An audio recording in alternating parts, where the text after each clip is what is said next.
اور ہم اس 4 سیکنڈ بچانا چاہتے ہیں. ہر چیز میں ہم یہ کرنا چاہتے ہیں جلدی جلدی کرو, باہر نکل جاؤ. اللہ میرا مولا آپ کے اوپر, آپ کی آل اولاد کے اوپر راضی ہوئے, سکھی رکھے. آپ گھر بار چھوڑ کے کوئی 5 مائل سے, کوئی 10 مائل سے, کوئی 20 مائل سے اس ٹھنڈی کے اندر جماعت کھانے آتے ہو, تو آپ ادھر 5 منٹ زیادہ نہیں ٹھہر سکتے کہ ہم اپنے مذہب کی کریاؤں کو کٹ کر رہے ہیں. اس میں خاص طور پہ یہ بات کہ ستاڑا بخشوایا جائے کہ نہیں, میں کہتا ہوں نہیں. ستاڑا بخشوانے کی ہمارے مذہب میں کبھی بھی ستاڑا کبھی بخشوایا نہیں جاتا. ہم جیسے پہلے ایک بھول کرتے تھے اور سد پڑتا تھا, ایک دن پہلے جب بیج شکرواری ہوتی تھی تو گرووار کو جمعرات کو سد پڑتا تھا. اللہ میرا آپ کی کل شکرواری بیج ہے, جس دن شکرواری بیج ہو تو واپس سد پڑے. اللہ میرا جس نے بیج نہیں رکھی 15 سینٹ دے کے وہ چھاتا لے لے وہ اس کو معاف. یہ تو بہت اچھا, آخا دن بھوکھا رہنا اسے تو 15 سینٹ دے دینا. 1964 کے اندر کراچی کی کانفرنس میں رائی شمس الدین تیجپال تنزانیہ ایسوسی ایشن کے پریزیڈنٹ نے یہ بات رکھی تو مولانا حضرت امام شاہ کریم صلوات اللہ علیہ فرمایا, ماں باپ فرمایا کہ تم ایک ویک میں ایک دن روزہ نہیں رکھ سکتے. وہ جلدی سے کھڑا ہوا کہتے مولا ویک میں ایک دن نہیں, برس میں 2 دن. سب ہنسنے لگے. اس نے سوچا من میں کہ مولا میں تو گیا تھا وہ 2 بیج بخشوانے کے لیے, تو ادھر تو 52 گھڑے پڑ رہے ہیں.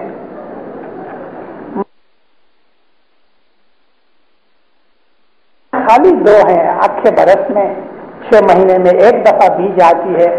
سب فرمایا بیج بخشی نہیں جاتی, رکھو. ہم بھول کر رہے تھے. اسی طرح سے ہم بہت سی ایسی چیزیں کرتے ہیں جس کی ہمیں سمجھ نہیں ہے, اور جس چیز کی ہمیں سمجھ نہیں تو ہم پوچھتے ہیں, رستہ بھول جاتے ہیں تو کیوں کسی کو کھڑا رکھ کے پوچھتے ہیں کہ میرے کو ایگلنٹن جماعت کھانے جانا ہے, کیسے جاؤں؟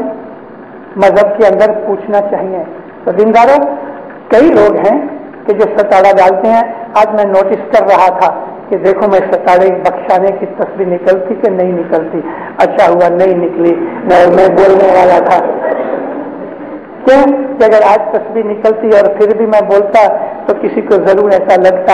میں لوگوں کے من دکھ کی کبھی دیکھتا نہیں ہوں واز میں واز میں بالکل نظر شخص ہوں. میری خود کی بھولیں ہوتی تو بھی کر دیتا ہوں. ایک دفعہ میری ماں کھڑی ہو گئی تو میں نے والنٹیئر کو کہا اس عورت کو بولو بیٹھ جاوے. وہ عورت کون؟ میری ماں. تو الحمدللہ میں آپ کا ایک نوکر ہوں. آپ کا نوکر؟ ہاں مولا کا نوکر ہوں. آپ مولا کی جماعت ہو, میں اگرچہ اس میں ہوں, لیکن اگر خدا نے مجھے علم دیا ہے تو میں بڑا نوکر ہوں. میرے اوپر زیادہ جو خمداریاں ہیں. میرا فرض ہے کہ میں آپ کو بتاؤں. یہ ستارے جو ہم ڈالتے ہیں, آپ کیا سمجھتے ہو کہ یہ پیروں کے زمانے میں ہندوؤں ریت رسم میں سے آئے؟ ان میں کوئی ہندو پنا نہیں ہے. نبی کریم ستارہ ڈالا کرتے تھے, رسول اکرم ستارہ ڈالا کرتے تھے. اور ستارہ صرف 7 ہی دن کا نہیں, ہاں ہمارے پیروں نے, ہمارے اماموں نے جماعت کے اندر اس کے 7 دن باندھ دیے ہیں. لیکن آپ کو پرسنل ستارہ ڈالنا ہے خود بخود, جس کے اندر جماعت انوالو نہیں ہوتی. جیسا ابھی میں نے آپ کے پاس عرض کی ہے, جماعت خانے میں یا گھر پہ اپنی مشکل مصیبت کے لیے ڈوز نکی کرو کہ 3 دن کی, 5 دن کی, 7 دن کی, 14 دن کی, 21 دن کی, 33 دن کی کہ 40 دن کی. نبی کریم ستارہ ڈالتے تھے. 1000 سال سے خیبر کا جو قلعہ تھا وہ کبھی جیتا نہیں گیا, اتنا مضبوط قلعہ تھا. رسول اکرم نے جب ارادہ کیا کہ ابھی خیبر پہ جا کے اس قلعے کو فتح کرنا ہے تو آپ کے اصحاب اکٹھے ہو گئے, ڈرانے لگے, یا نبی یہ قلعہ کبھی فتح ہو ہی نہیں سکتا, 1000 سال سے اس کو کوئی راجہ بادشاہ فتح نہیں کر سکا. نبی کریم نے جو ارادہ کیا تھا وہ نورانی طاقت سے ارادہ کیا تھا, لیکن مریدوں کو دکھانے کے لیے اس نے 40 دن کا ستارہ ڈالا. اعلان کیا کہ 40 دن کے اندر یہ قلعہ فتح کیا جائے گا. یہ ستارہ تھا. اور رسول اکرم عشاء کی نماز کے بعد، یعنی ہم جو دوسری دعا سننے کی کہتے ہیں نا، رسول اکرم اس کے لیے فتح کی دعا مانگا کرتے تھے. یہ نبی کریم کا ستارہ تھا 40 دن کا. بمبئی کے اندر ہم نے 40ویں ستارے ڈالے ہیں. مرحوم ہمارے مشنری جعفر علی صوفی اور میں، ہم نے وعدے کیے.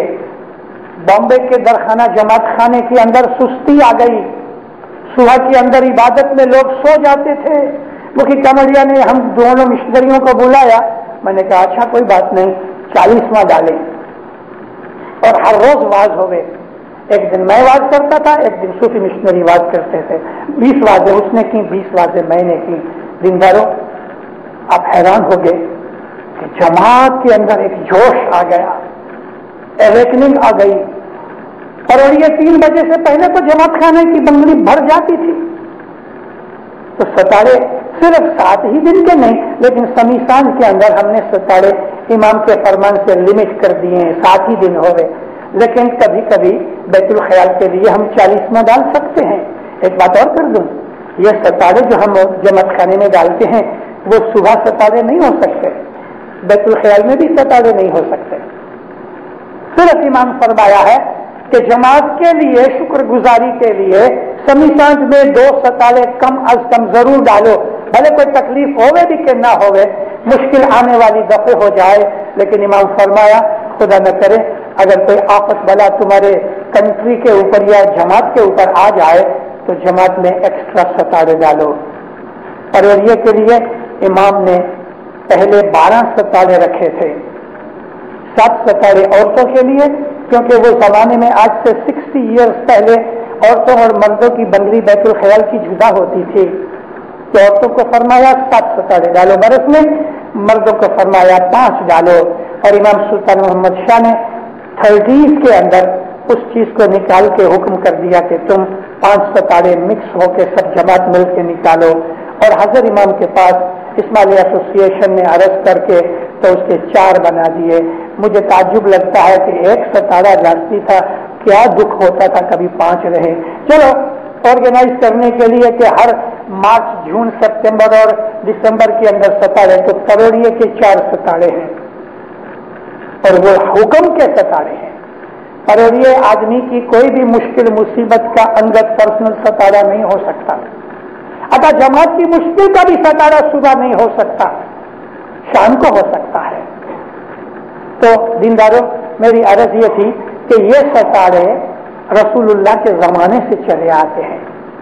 جماعت کی امت کی مشکلوں کو دور کرنے کے لیے ہر رمضان مہینے کے آخری 7 دن، بعض حدیثوں میں 10 دن لکھے ہیں لیکن بعض رپورٹیں 7 دن کی ہیں. تو میں 7 ہی دن کی رپورٹ کرتا ہوں اس لیے کہ ہمارے طریقے کے ساتھ ملتی ہے، کمپیٹیبل ہے.